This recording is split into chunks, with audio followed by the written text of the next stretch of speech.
Hi guys, Shots and Circuit team.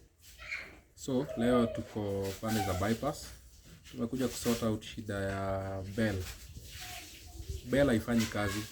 So I'm highlighting two problems or two things that will have been done differently na hatungekuwa tumekuja hapa kutengeneza hii bell. Na bado hii shida haingetokea.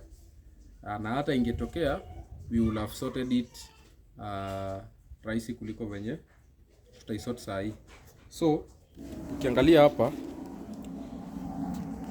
hizi ndio pipe zetu zenye zimeshuka chini. Ukiangalia vizuri, hizi ndio pipe zetu. So the first problem is color coding. The first problem is color coding. So ukiangalia hapa, we only have green wires going downwards. So it's safe to say, or it's good to state that hiyo wire green hapa imepeleka moto kwa bell switch. Hiyo wire ya green. Hii ya green pia ndio imepeleka neutral kwa mataa za gate. These others, I don't know, sijui kazi yake ni gani hapa. Hata hii yenyewe pia hii sijui kazi yake ni gani hapa. So the only one that I know is that this one ndio inarudisha moto ya bell switch. So this is the one that is taking power. Hii ndio lamp feed ama bell feed. Hii ndio ina feed bell from the switch. And then this is what is providing power to the bell switch. So nimeenda pale kwa bell switch, hakuna moto. And what is the reason? So acha niwaonyeshe. So that is mistake number one. Mistake number one, color coding. Mistake number two, when you're using underground, kwa sababu hizi wires zimeenda underground hadi pale. When using underground, we prefer using twin cables.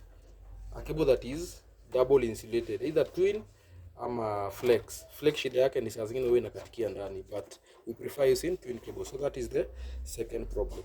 The third problem is that hii flow ilireziwa. So hii flow haiko penye ilikuwa. So hapa mahali I'm suspecting kulikuwa na adapter box. Kwa sababu hizi wire zote zimeingia hapa, hakuna yenye inatokea pale. So nataka nionyeshe. Now that brings us to our third point. Wacha niache kuzita problem. So let me call it, that brings us to our third point. So when nimeona hapa kuna wire za green, like in this particular pipe tuko na 4 green cables, and then from this pipe we have just a green and red cable. So tuende pale. So ukikuja hapa, I told you the floor was raised. So here we had a switch box or a junction box, whatever you may like to call it. So unfortunately, the people who did this floor hawakuzingatia ile maneno nilikuwa nimesema juzi. Don't permanently close a junction box, because now I needed access to the wires that are here so that I can know which pipe goes where, ama which cable goes where. So basically hizi cable zangu siwezi zitumia tena. Because if I want to have access to here, so that even I can have the access to the pipes that are going either to that side or to the meter box, lazima ni bomoe hapa. So I cannot even count the cables that are coming to this switch box. Tukuje kwa ingine. So hapa ndio shida iko.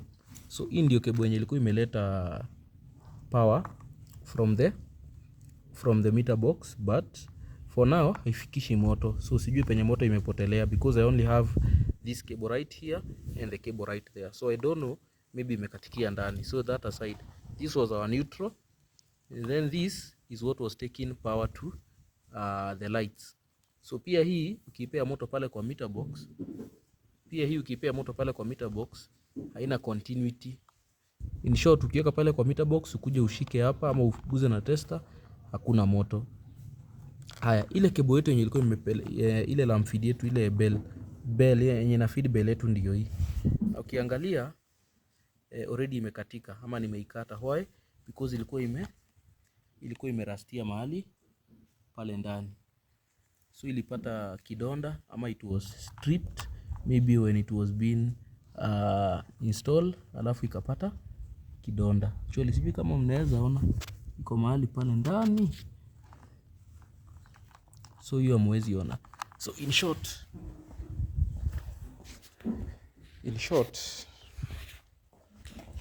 I don't have access to all these cables that are here hapa kwa meter box, na zote when I give them power from this double pole that is right here, hakuna yenye inafikisha moto either pale kwa junction box, kwa junction ile iko pale ama ile ingine iko pale. So that simply means that we have to redo the cables. Of course, we'll recommend that we do twin cables because they are insulated twice, na hiyo insulation ya nje inakuanga ngumu kuliko this normal insulation. But sasa we don't know whether those pipes are accessible, that pipe that is coming here or the pipe that is going there. So we'll have to demolish that so that we can have access to the pipe, so that we can confirm whether the pipes are accessible or not. If not, we seek other alternatives.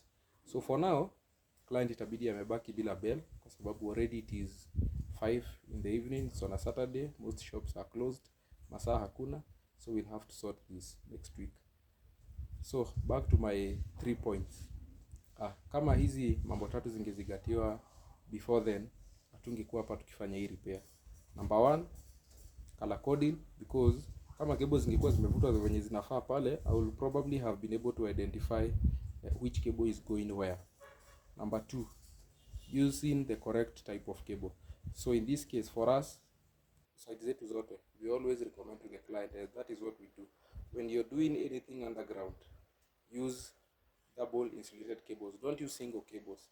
Use twin with that, use flex, use armoured cables. Just use something that is somehow weatherproof. Ndio, in case of anything, tutapata shida kama hii. Number 3, the third problem is the fact that the people who raised the floor wangetuita ndio tupandishe hizo junction box zetu, so that even when a problem like this arises again, tungeweza kupata access to both the points. So 2 points ni za mafundi, hiyo point nyingine ni ya client. Client akiamua ku raise, ana make sure ameita fundi wa stima, ameita fundi wa maji, so that if there are any corrections that are supposed to be made, they are done in due time. As for now, we only have 2 options. We either look for another route. For example, pale kuna tulitoa intercom. So hiyo bell switch iwe inatumia wire internet for the power to come to the switch and back to the bell.